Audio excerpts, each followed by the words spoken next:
Olá, meu nome é Luiz Carlos Mendes Saraiva. Sou graduado em licenciatura plena em matemática, cursando pós-graduação em mídias na educação pela Universidade Federal do Mato Grosso do Sul.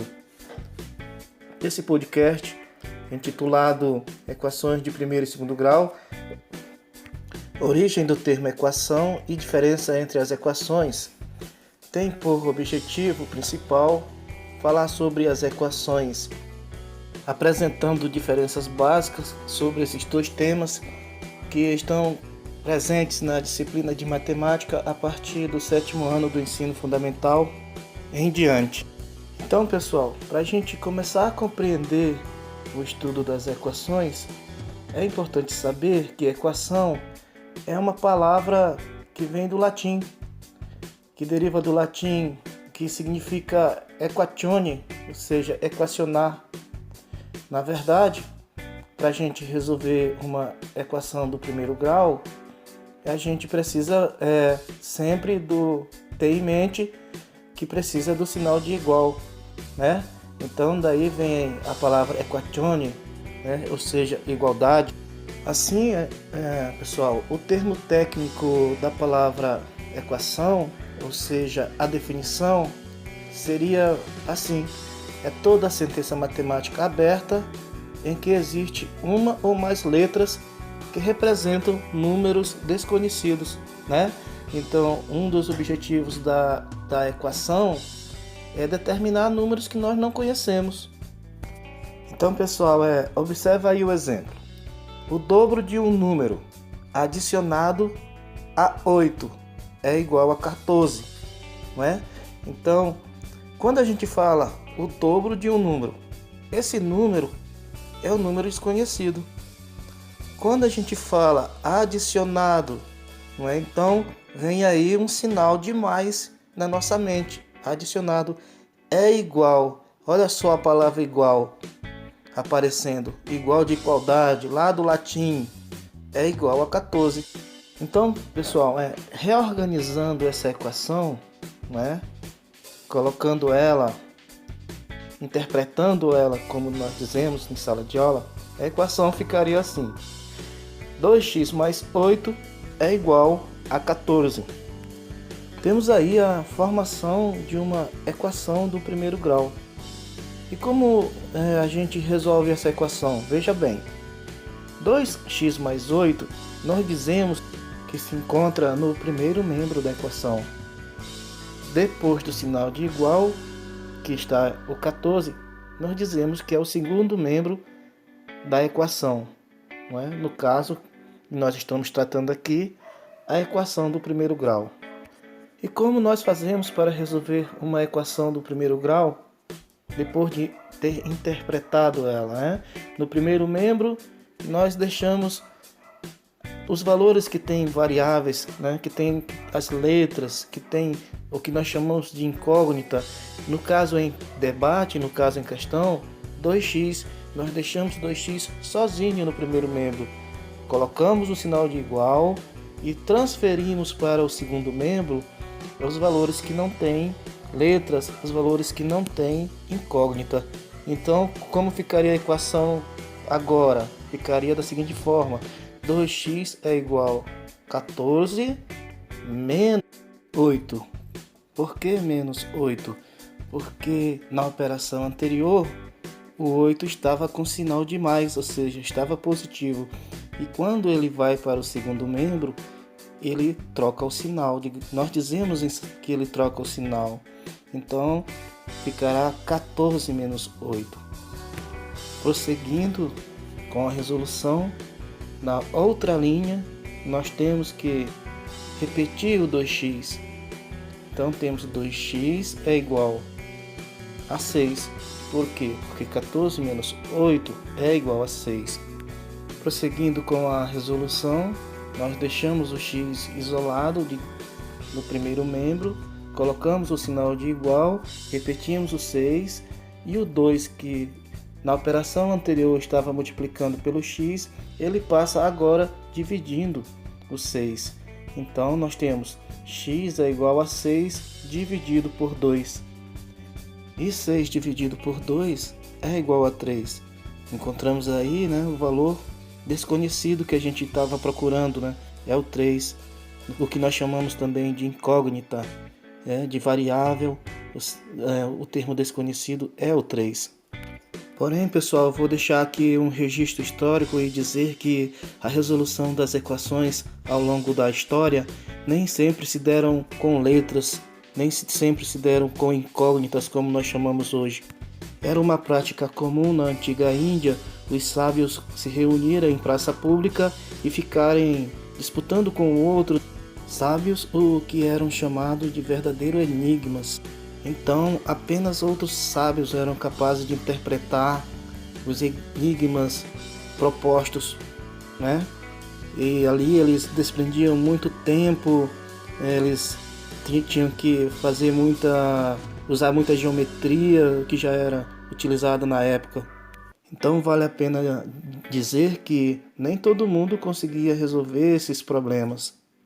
Quem começou a mudar essa história foi Diofanto de Alexandria, né? Ele recebeu esse nome porque nasceu na cidade de Alexandria.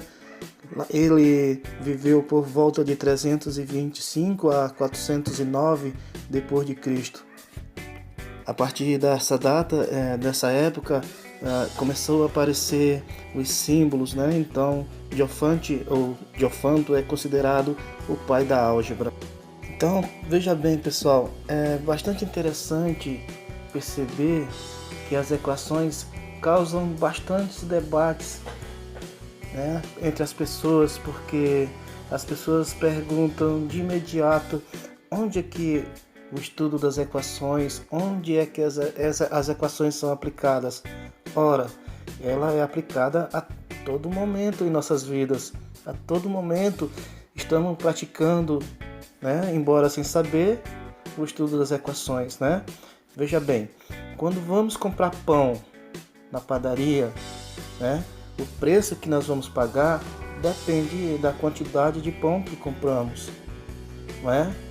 Da mesma forma que pagamos a energia, a água que consumimos em nossas casas, né? O valor da energia, o valor da água depende daquilo que nós consumimos. Um outro exemplo também, a gasolina gasta no carro depende do trajeto percorrido pelo carro, não é? A nota do aluno depende do desempenho do aluno em sala de aula, não é? A feira do mercado que nós pagamos depende daquilo que nós compramos, não é? Da quantidade de produtos que nós compramos. E em tudo isso está inserido as equações de primeiro grau, não é? O valor que a gente não conhece, não é? Aquele valor que a gente não conhece, esse valor é o X da questão. É o que nós chamamos de incógnita, é o que nós chamamos de variável, né? E são muitas as aplicações do estudo das equações do primeiro grau no dia a dia, não é?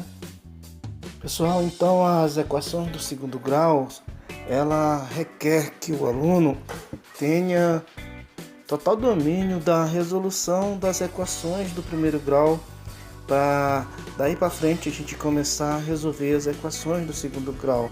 Enquanto que a equação do primeiro grau, né, pode ser escrita da forma, um exemplo, 3x mais 9 igual a 0, né? Veja bem o sinal de igual. Nesse caso, nós temos o expoente 1, né, acima do x. E é por isso que essa equação ela é classificada como sendo a equação do primeiro grau. Já nas equações do segundo grau, né, observa aí o exemplo 2x ao quadrado mais 2x mais 6 igual a 0. Lembra o quadrado que eu falei agora há pouco? Esse quadrado a gente escreve como sendo 2, não é? Então nós temos o 2 como maior grau dessa equação. Observe também, não sei se vocês perceberam, que nós temos na equação do segundo grau 2x, né? 2x ao quadrado mais 2x mais 6 igual a 0, 2x. E que um desses x possui o expoente 2, né? Sendo classificado assim como equação do segundo grau, justamente por ter esse expoente 2 acima do x.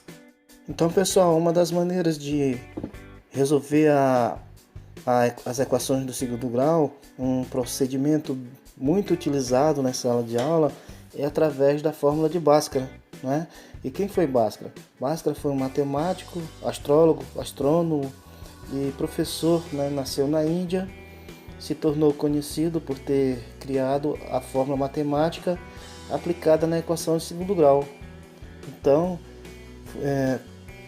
pela fórmula de Bhaskara, nós resolvemos as equações do segundo grau, mas é interessante falar, ou seja, é importante falar que não só pela fórmula de Bhaskara nós resolvemos as equações do segundo grau, não é? Nós encontramos os valores de x, que no caso em questão, como nós temos duas vezes o x, nós temos que encontrar dois valores para x. Lá na equação do primeiro grau, nós encontramos apenas um valor para x. Na equação do segundo grau, nós encontramos dois valores para x. Pessoal, mesmo sem perceber, as equações do segundo grau estão presentes em inúmeras situações do cotidiano.